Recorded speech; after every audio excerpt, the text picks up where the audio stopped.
High বন্ধুরা, শুভ সকাল। গ্রামের একটা এত সুন্দর রোদ ঝলমলে দিনে তোমাদেরকে স্বাগত জানিয়ে তোমাদেরকে সাথে নিয়ে আমি আজকেও আর একটা নতুন ব্লগ নিয়ে হাজির হয়েছি। আমি রূপা, আর হাসনাবাদের ছোট্ট একটা গ্রাম থেকে আমার ব্লগটা আমি স্টার্ট করেছি। আর আশা করি তোমরা আমার পাশে থাকবে। গ্রামের পরিবেশে যে কত কষ্ট করে আমাদেরকে মানিয়ে নিতে হয়, তো সেটাই তোমাদের সাথে শেয়ার করতে চলেছি। প্লিজ পুরো ভিডিওটি জুড়ে পাশে থেকো, আশা করছি সকলের অনেক বেশি ভালো লাগবে। তো সকালবেলা উঠেই তো আগে আমি একটু রচা করে নিলাম, তো 3 জনের জন্য 3 কাপ আর একটু সুগার ফ্রি বিস্কুট। তো তারপরে আমি চলে আসলাম আমার খাটপত্রগুলো গোছাতে।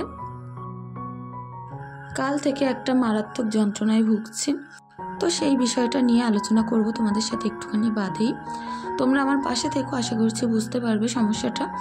তো দেখো, এখন আমি খাটটাগুলো তো আগে গুছিয়ে পরিষ্কার করে নেব। সকালবেলা আমাদের মেয়েদের বউদের কাজ থাকে আগে কিন্তু সকালবেলা খাটটা গুছিয়ে নেওয়া। যেহেতু সিমরান নিশার অনেক খিদে পেয়ে গেছিলো ঘুম থেকে উঠে, তো ওদেরকে একটুখানি ম্যাগি দিয়ে ডিম দিয়ে করে দিয়েছিলাম, তারপরে একটু চা করে নিয়েছিলাম। আর এখন আসলাম বিছনাপত্র গোছাতে। তবে কালকে প্রচণ্ড ঝড়ের তাণ্ডবে আমাদের এখানে অনেক তার গাছগাছালি ভেঙে পুরো ভর্তি হয়ে গেছে। খুব অসুবিধার ভিতরে আছি। তো আমার পুরো সারা ঘরবাড়ি এত প্রচণ্ড ধুলো বালি, তারপরে ঝড় বৃষ্টিতে আমার এই খাটের এক পাশটা পুরো ভিজে গেছিলো। কারণ আমার ওই যে জানলাটা দেখতে পাচ্ছ, ওখানে কিন্তু 2টো কাজ কম আছে। তো এত কিছু দিয়েছিলাম ওই জানলার উপরে, এত ঝড়ের যে বেগ ছিল কোনো কিছুই টেকেনি। তো সবগুলো পড়ে গিয়ে না বারবার খাটে পানি চলে আসছিল। তো কাল রাত্রে বলতে পারো অনেকটা কষ্ট করেই গেছে। তো তোমরা তো আমার আগের দিনের ব্লগে হয়তো দেখেছই যে রাত্রে কতটা পরিমাণে বৃষ্টি হচ্ছিল, ঝড় উঠেছিল। আর সেই ঝড়টা কিন্তু হওয়ার সঙ্গে সঙ্গে কারেন্ট অফ হয়ে গেছিলো। তো সারা রাত অনেক কষ্ট করে কেটেছে আমাদের। তো এক ছিল কারেন্ট নেই, তারপরে ছিল অন্ধকার, আর তারপরে সেই পরিমাণে প্রচণ্ড ঝড় বৃষ্টি। হাজব্যান্ড তো বাড়িতে ছিল না, ও তো বাইরেই কাজে ছিল, আর একা একা 2টো বাচ্চাকে নিয়ে প্রচণ্ড কষ্ট করে কাল রাতটা কেটেছে।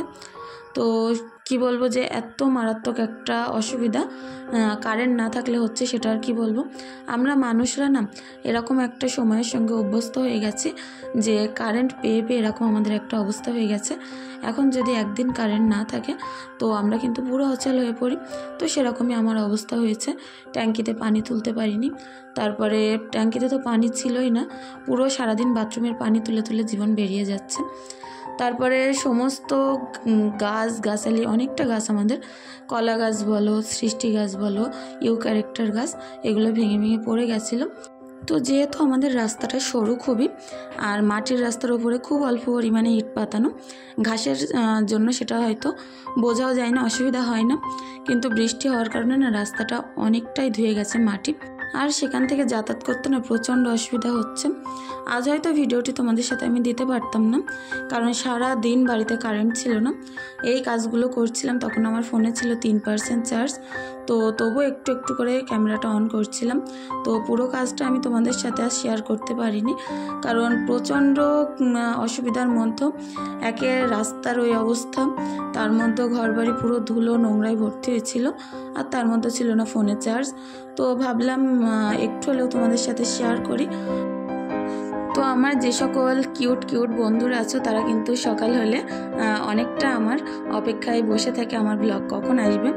তো তাদের কথা ভেবেই, তাদের কথা চিন্তা করেই কিন্তু ফোনে চার্জ না থাকলেও তবুও চেষ্টা করলাম অল্প অল্প করে ভিডিও ক্লিপগুলো নিয়ে তোমাদের সাথে শেয়ার করতে।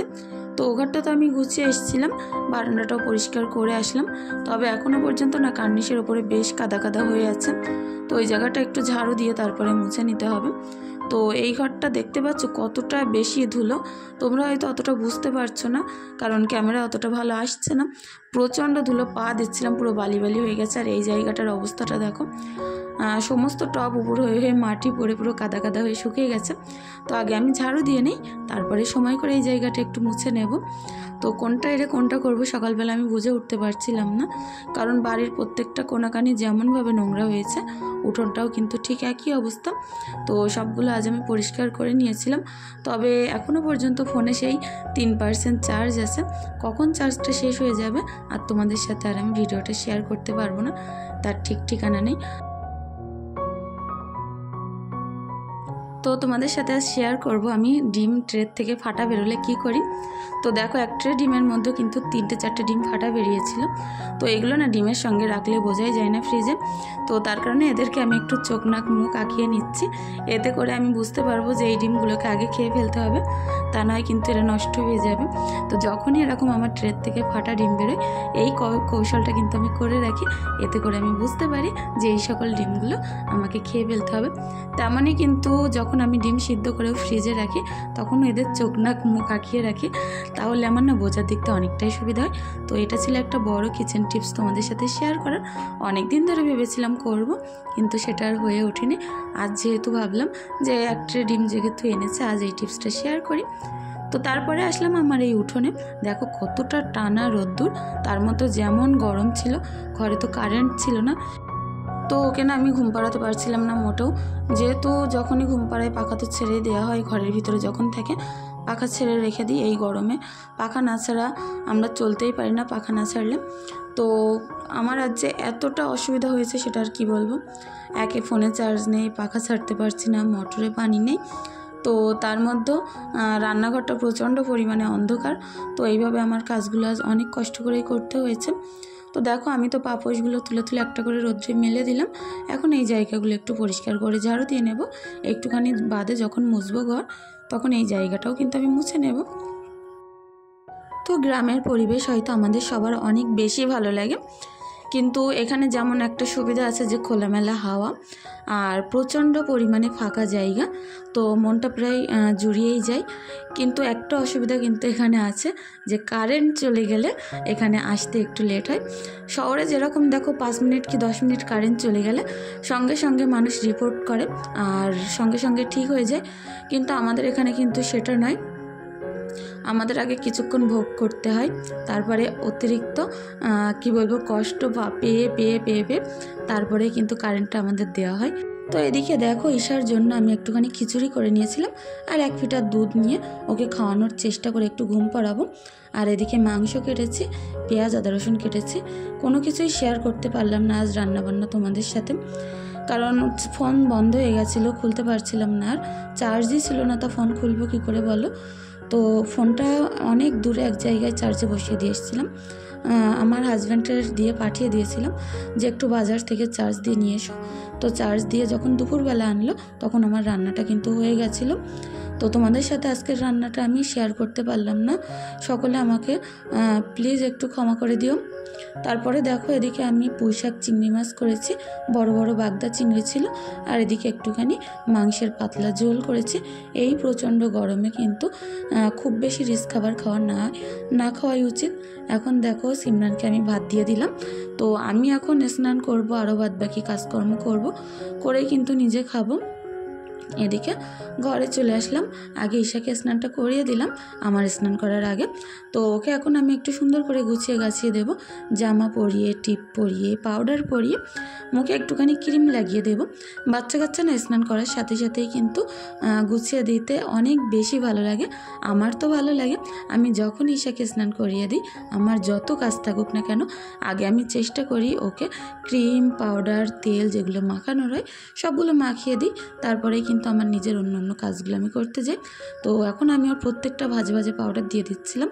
কেন জানো তো, এই গরমের সময় না যে ভাজে পাউডার মোট কথা না যায় আর একটু ভিজে ভিজে যাচ্ছে ভাজের ভিতরে, তো সেই সব ভাজগুলোই না একটু ঘা হওয়ার সম্ভাবনা আছে। তো যখনই আমি পাউডার মাখাই ওর পুরো ভাজগুলোই আমি সুন্দর করে পাউডারগুলো দিয়ে দিই, এতে করে যখন ঘামে তখন কিন্তু ভিতরে অতটাও ভেজে না আর ইনফেকশন হওয়ার ভয়টা একটু কম থাকে। তো এদিকে দেখো ওকে একটু নিভিয়া সফট মাখিয়ে দিলাম, আর পাউডারটা তো আমি আগে মাখিয়ে টিপটা পরিয়ে দিয়েছি। আর ঈশার চুলগুলো কিন্তু বেশ বড় হয়েছে, আর আমি আমার হাজব্যান্ডকে বলছিলাম যে ঈশাকে ন্যাড়া করে দেই, কারণ এই যা গরম পড়ছে তো ন্যাড়া করে দেওয়াই ভালো। তো হাজব্যান্ড বলছিল না দরকার নেই, আর কিছুদিন যাক তারপরে করব, কারণ বাচ্চাদের না চুল থাকলে ভালো লাগে দেখতে, কিন্তু সেটা ওদেরও শরীরের পক্ষে একটু অস্বস্তিকর ব্যাপার হয়ে যায়। তো দেখা যাক আর কিছুদিন পরে হাজব্যান্ডকে বলে ওকে ন্যাড়া করিয়ে দেব। এখন দেখো জামা টামা পরিয়ে দিলাম, আর আমি এখন দুপুরবেলা খাওয়া দাওয়া কমপ্লিট করে চলে আসলাম জামা কাপড়গুলো ভাঁজ করতে। এগুলো ভেবেছিলাম সন্ধেবেলা ভাঁজ করব, কিন্তু সন্ধেবেলাও শুনছি আজ কারেন্ট আসবে না। তো সেই কারণেই আমি ভাবলাম আমার যে ব্লগটা আমি সকাল সকাল কন্টিনিউ করে শেষ করে ফেলি। তা না এই কাজগুলো না তোমাদের সাথে আর চাইলেও শেয়ার করতে পারবো না, আর অন্ধকারে কিছু দেখতেই পাবো না। মোমবাতি জ্বালিয়ে আর কতগুলো কাজ করবো বলো।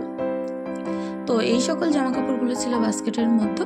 এগুলো ছিল বেশিরভাগই শীতের জামা কাপড়, প্রত্যেকটা হাতা লম্বা জামা কাপড়, ফুল প্যান্ট।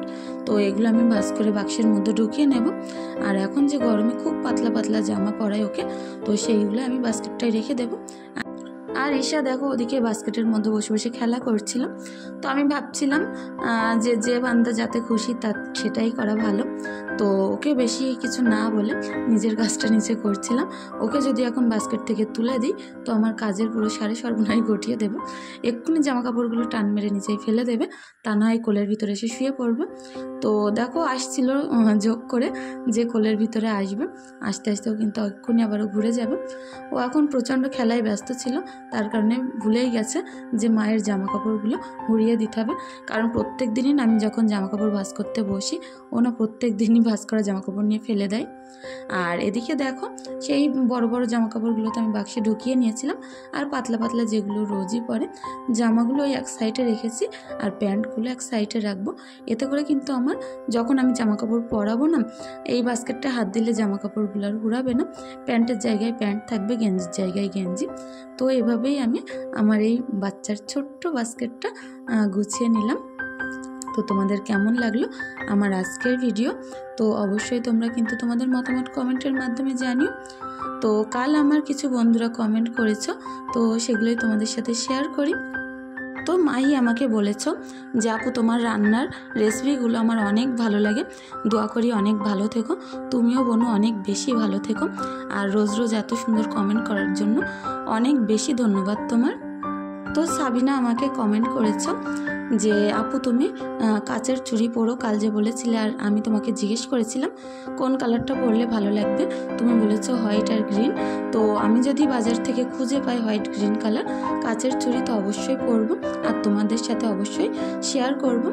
আর তুমি এও বলেছো যে আপু তোমার ব্লগ আমি দেখতে অনেক ভালো লাগে আমার, আর একদিন না দেখলে আমার মন খারাপ করে। তো আমি সকল কাজকর্ম গুছিয়েই তোমার ব্লগটা দেখতে বসি যাতে কেউ ডিস্টার্ব না করতে পারে। তো তোমাদের মনে যে আমি এতটুকু পরিমাণে জায়গা করতে পেরেছি আমার ব্লগটা তোমাদের ভালো লাগে। তো অনেক বেশি ধন্যবাদ বন্ধু যে এত সুন্দর এত বড় একটা কমেন্ট করার জন্য। তো এদিকে দেখো আমার হাজব্যান্ড এখন বিকালবেলা মাটির মানুষ, মাটিতে কাজ করছে। যেহেতু হাজব্যান্ড আজ বাড়িতেই ছিল বলতে পারো, আর বাড়িতে থাকা মানে দোকানে থাকা, ও তো সারাদিন দোকানেই ছিল, বাইরে আজ কাজে যায়নি।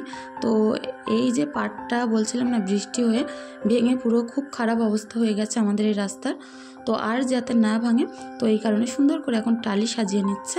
আর এরকম করে কিন্তু আমাদের পুকুর ধারেও সাজানো, তো পুকুর ধারেও কিন্তু ভাঙে না, প্রচুর টালি লাগবে আমাদের এখানে। তো যতগুলো আছে দেখা যাক তাতে কুলায় কিনা, এগুলো কিনে নিয়ে এসেছিল, আর যদি না কুলায় তো আরও কিনতে হবে। তো এইভাবে সাজিয়ে নিলে না বেশ 2-5 বছর একটুখানি স্বস্তি পাওয়া যাবে যে এই রাস্তাটা আর ভাঙবে না।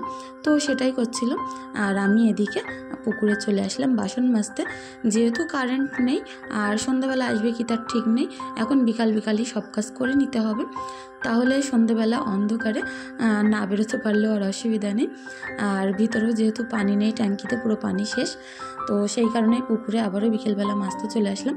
বেশিরভাগ দুপুরের যে বাসনগুলো হয় অল্প বাসন, তো আমি কিন্তু ভিতরেই মেজে ফেলি। তো এখন দেখো আমি সুন্দর করে আমার বাসনপত্রগুলো মেজে নিচ্ছিলাম। পুরো সন্ধে হয়ে আসবো ভাব হয়ে গেছে, এক্ষুনি আমাকে মেজে এখান থেকে উঠতে হবে, তা নয় কিন্তু ঈশা ওদিকে খেলা করছে, এক্ষুনি পুকুর পাড়ে এসে পরে পুকুরে আগেই নামা শুরু করে দেবে। তো আজকে আমার এই সারাদিনের কাজকর্মগুলো দেখে তোমাদের মন থেকে যদি সামান্য কিছু ভালো লেগে থাকে, অনেক কষ্ট করে ভিডিওগুলো তৈরি করে থাকি।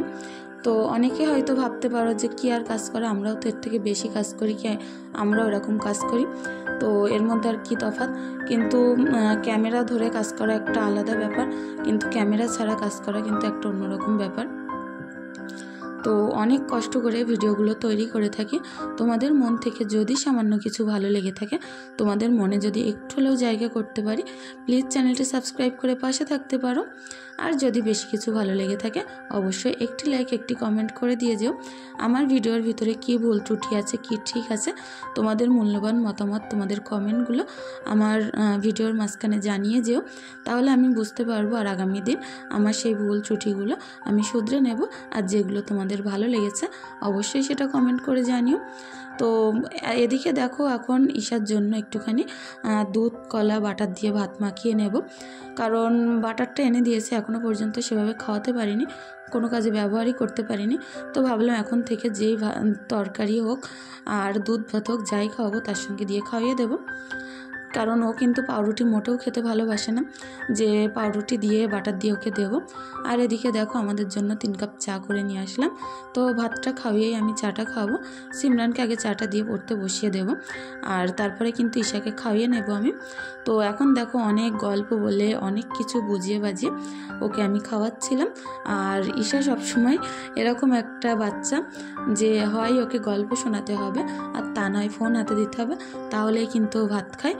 তো আমি এখন চেষ্টা করছিলাম যে মিথ্যে কিছু গল্প বলে বলে ওকে ভাত খাওয়ানোর জন্য। তো ও না কোনো কিছুর ভয় পায় না, যদি বলি জানলা খোলা আছে, জুজু বুড়ি আসছে, কোনো কিছুরই ভয় পায় না। শুধু ওকে একটা গল্পের মধ্যে ঢুকিয়ে রাখতে পারলে কখন ওর ভাত পেটে চলে যাবে বুঝতেই পারে না। তো আমি সেটাই করছিলাম আর সিমরানকে পড়াচ্ছিলাম। এদিকে ঈশা খাচ্ছিল, ওদিকে সিমরানের পড়াগুলো কিন্তু আমি বলে দিচ্ছিলাম। তো এভাবেই সকল কাজকর্মগুলো করে নিচ্ছিলাম। চাটা তো এখনও আমার খাওয়া হলো না, চাটা প্রায় ঠান্ডা হয়ে এসেছে।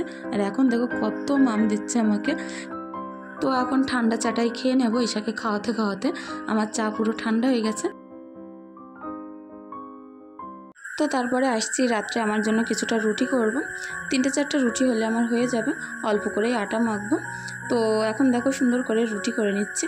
তো সকলে অনেক বেশি ভালো থেকো, সুস্থ থেকো, আর আমাদের জন্য একটুখানি দোয়া ভালোবাসা আশীর্বাদ রেখে যাও।